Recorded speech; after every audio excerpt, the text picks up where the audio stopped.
ये पुरानी स्कीम को, पेंशन स्कीम को चालू करो, लोकतंत्र बचाओ, संविधान बचाओ, जो हम बचाने की लड़ाई चल रहे हैं, कुछ लोग छीनने की कोशिश में लगे हैं। एक समय बात थी, वेतन आयोग था, महंगाई भत्ता समीक्षा करके अब इतना होना चाहिए, अब इतना होना चाहिए। वेतन आयोग, छठा वेतन आयोग, तो पांचवा वेतन आयोग, तो उसके पहले का वेतन आयोग, हर की सिफारिश, उसके आधार पर आज की तारीख में इस काम की उपयोगिता कितनी है, इसके आधार पर इनका वेतन इतना मिलना चाहिए। और बूढ़ा होने पर जब वे रिटायर कर जाते हैं तो उनको इतना पेंशन मिलना चाहिए। ये लोक कल्याणकारी राज्य का पूरा कॉन्सेप्ट था। जिन लोगों ने इस सरकार को चलाने में, देश को चलाने में पूरा जीवन समर्पित किया, 30-35 साल का कठिन कठोर मेहनत किया, अब बूढ़े हो गए, हड्डियों में ताकत नहीं है, समाज ने एक प्रतिष्ठा भी दी, अब कैसे जीवन चले। मोदी सरकार तो धीरे धीरे करके वो ऐसा छीनने में लगी हुई है कि लगता है कि वे लोगों की लंगोटी भी उतरवा लेंगे।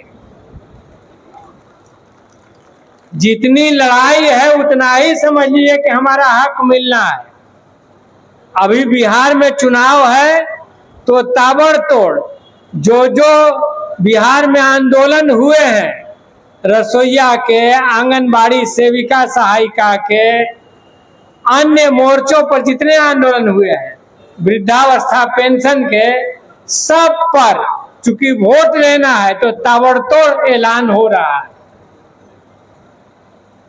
तो लड़ने से ही मिलेगा।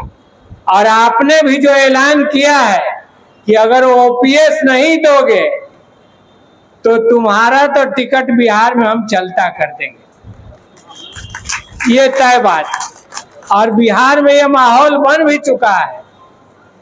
भाजपा जो सोच रही है कि हम सब कुछ छीन करके चैन से राज करेंगे इस देश पर, तानाशाही के तहत हम किसी को बोलने नहीं देंगे, किसी को चलने नहीं देंगे, वोट भी हम चुरा लेंगे, चुनाव भी हम चुरा लेंगे,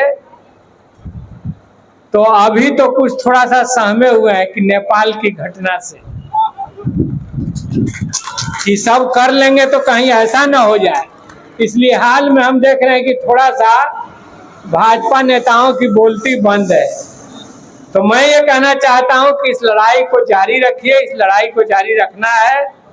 वे जो हमसे एक एक करके सब कुछ छीन लेना चाहते हैं, तो हम उन्हें कहना चाहते हैं कि 200 साल की अंग्रेजों की गुलामी हमने देखी है।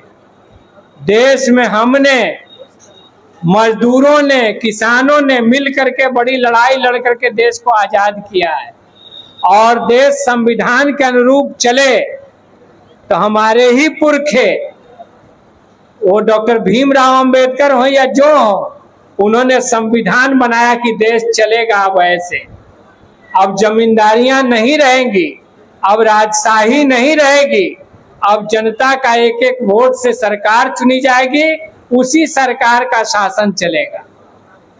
तो मालिक बनाया आम जनता को।